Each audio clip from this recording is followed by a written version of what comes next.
at Sportsbook. NBA Today coming to you live from OKC, and this city belongs to the MVP, Shai Gilgeous-Alexander. What a night he had to tie up this NBA Finals series, and he put on a clinic here of how to use screens. This is our Hyundai electric moment here, Perk. I mean, look, using a ball screen, and I love how it's high, right? They set it high up the floor. That way he has the ability to attack downhill, gives you that shoulder, rises above the defender, knockdown shot. Here you go again. He rejects the screen. Now he's getting downhill again, and what we call this, from the top of the key, Malika, little slippery heel. This is what they were doing all game long, though. It's the space and how high they're setting these. 33 feet up. Why he's a nightmare is because he's excellent at splitting screens and hard and very shifty, but also he's great finishing with both hands at the rim through contact. Well, this is the longest distance in his career that you're seeing these screens set, and it showed in his scoring performance. Here's what Rick Carlisle had to say when he was talking about the offensive performance of the league MVP. Shai, you can mark down 34 points before they even get on the plane tomorrow, for the next game. I mean, the guy's going to score. Score he did, but he also assisted Brian. Yeah, the big difference in this game was how much he was getting his teammates involved. Look at this. He could have gone to the hole here and maybe even gotten fouled, but he's got a better shot out there. He had 3 assists in game 1, fewest of the playoffs. This game, 8 assists, completely different mindset. And later on, once again, he draws the attention of 3 Pacers here, throws it out to Aaron Wiggins for the 3. That's target practice. 8 assists as well in game 2 here. Let's take a listen to SGA with Scott Van Pelt after the game. It's hard to win a series losing both at home. It's just hard. You set yourself back so much, and we knew that going into the game. The trick is trying to manufacture that desperation when it's not organic. That's well said. Yeah. But, yeah, we had one goal in mind tonight, and that was to get a W, and we did so. And he has scored 72 points in games 1 and 2, right? Look at this company. It's the most points in a player's first 2 career finals games in NBA history, just ahead of 01 Iverson, by the way, happy belated birthday, and 91 Jordan. What exactly, Perk? I mean, you've said I'm running out of things to say about SGA, but this is history that we're witnessing. You damn right it is. Look, he's the best perimeter player in basketball. He's knocking at the door of being the best player in basketball. That was a solid knock. How did you? He's efficient like Jordan. He's relentless like Kobe Bryant. When it comes down to how he attacks and how efficient he is, especially from the mid-range, right? When you talk about the guy that's leading the postseason in mid-range jump shots, that's him. 6'6", long arms, could post you up however you want it. Is going to create space, turnarounds over both shoulders. He's dethroned Kevin Durant, in my opinion, right now as the best scorer in the league. He has 0 flaws. Those finishes he have at the basket, when he's on the right side of the basket, then he scoop you with the left, or he's on the left side of the basket and he scoop you with the right in traffic. Do you know how hard that is to do? They don't have people doing that. He's doing it over towers, and he's doing it with confidence, swag, and a certain amount, just a little bit of arrogance. Like he knows he's him. But that's going to be the task now of OKC to slow down SGA. Perk's already laughing. How do they do that? Look, it's the healthy amount of arrogance. The one that makes your teammates feel confident walking on the floor with you. He got that, I try not to say it. It's been like a week, that aura of greatness. But you guys, I think what blows my mind is you see the categories that he's in with those great players. And maybe it reminds you a little bit more of Jokic because maybe the flash is not there like an MJ or like, the swag about Kobe. But the reality is efficiency is sexy. Effectiveness is sexy. Consistency is sexy. Like, I love that aspect of his game. True Hoops is back. And again, I said he brought back that mid-range. And what blows my mind is this man is 26 years old. Yeah. And they're on the youngest team, or is it like maybe the second youngest in play-by-play era, whatever we categorize our nerds over there. Say, like one of the youngest teams in the NBA Finals. He's 26. You have iterations. You have like a decade ahead of his greatness with him mastering his craft at this level.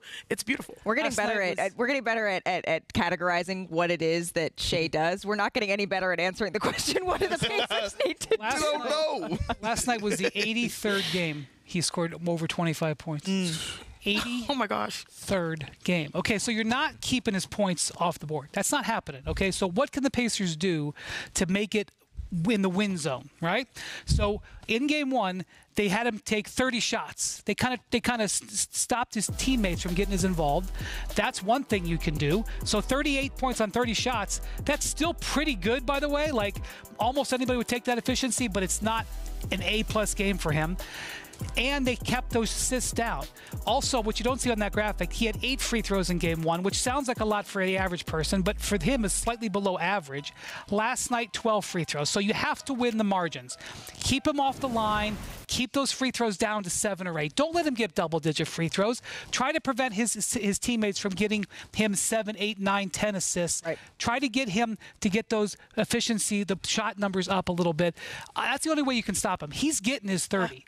You got to stop him from generating a bunch of other points. So I have a question, because clearly the calculus is very hard. Like, this is AP level math. Like, this is, or BC, calculus BC. Perk, is the only thing that you can do ruffle his feathers? Because we saw that also work in game 1. I mean, like, he went back and forth. He specializes in not getting his feathers. That's my point. But what I'm saying is, you heard his interview on, I think it was Saturday after practice, and he said, I watched the game, I learned from it, and I moved on.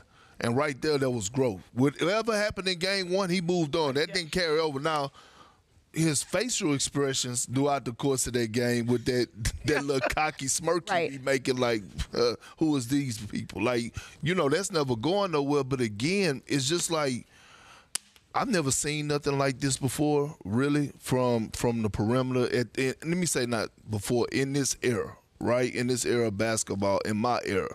And so when I think about Jokic, like, I think about the run Jokic was having before we saw him in this series. We were like, he's unstoppable, and that's what SGA is on right now. Well, SGA won the Conference Finals MVP. In the East, the Conference Finals MVP, Pascal Siakam, he has been struggling quite a bit here. He made just 3 of 11 shots on his way to scoring 15 points. His 3 made field goals, 27% shooting, both his worst in any game this postseason. So let's take a listen to Pascal after the game. Yeah, I mean, they swarm a lot. They do a good job of that. I mean, yeah, they use their hands a lot. I mean, we're not going to get into fouls or no fouls, but whatever. I mean, I think they're just being aggressive, and we gotta be stronger with the ball. We can't let that speed us up. We still got to play under control. That's what we got to find a way to do. You see what he averaged against the Knicks, Brian. How did they get him going? Well, one of the things that he was referencing there is he's having difficulty when he's going to the basket. He's getting beat up a little bit. This is their strategy. Their strategy is to make it very physical in the paint.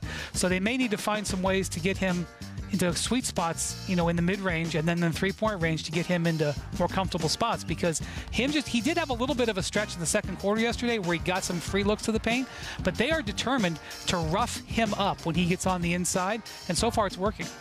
I mean, I wonder if, with him and Tyrese Halliburton, we don't see too much pick and roll between the two, like some more two-man game, because they're trying to utilize him as 6'8", 6'9" on the post-ups. But do you realize how frustrating it is when you have smaller guards getting to your legs? Because that's the message. No, real talk. That's the message that is preached throughout the locker room. Like, when you go get cracked back, look, I want you to see this for a second. All right, he have Aaron Wiggins on him.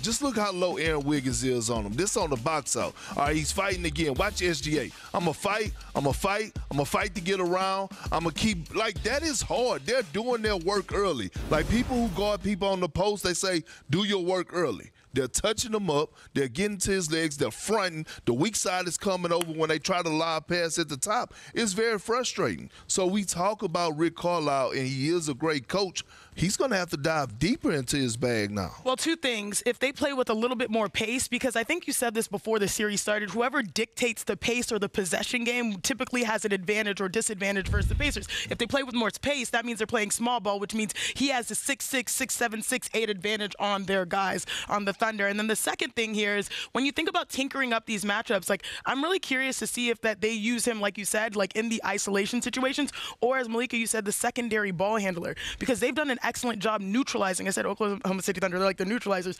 neutralizing your go-to primary scorer and ball handler.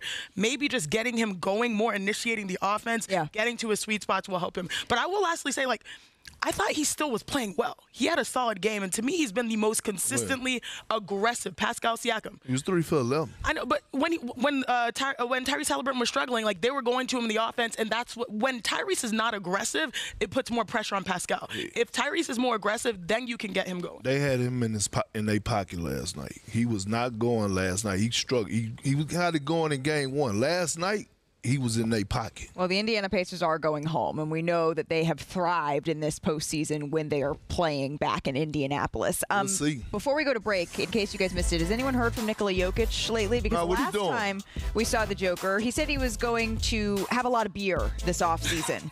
We have a sighting in very small swim trunks. Yeah, shirt off. You know what? At your preferred. No, but here's what I'm saying though, right? Shout out to Big X the plug. You know what I'm saying? He made it okay for us big fellas to feel comfortable in our skin. Might catch me around on vacation with my shirt off. I'm sending some videos out there. We're going to go to break now. Coming up on NBA Today, we are going to get to some news from around the association. Darius Garland, we have an injury update for you. Kevin Durant, Cooper Flagg working out in Dallas. Shams is here to fill us in next. That's called body positivity. We're here for it. I love that.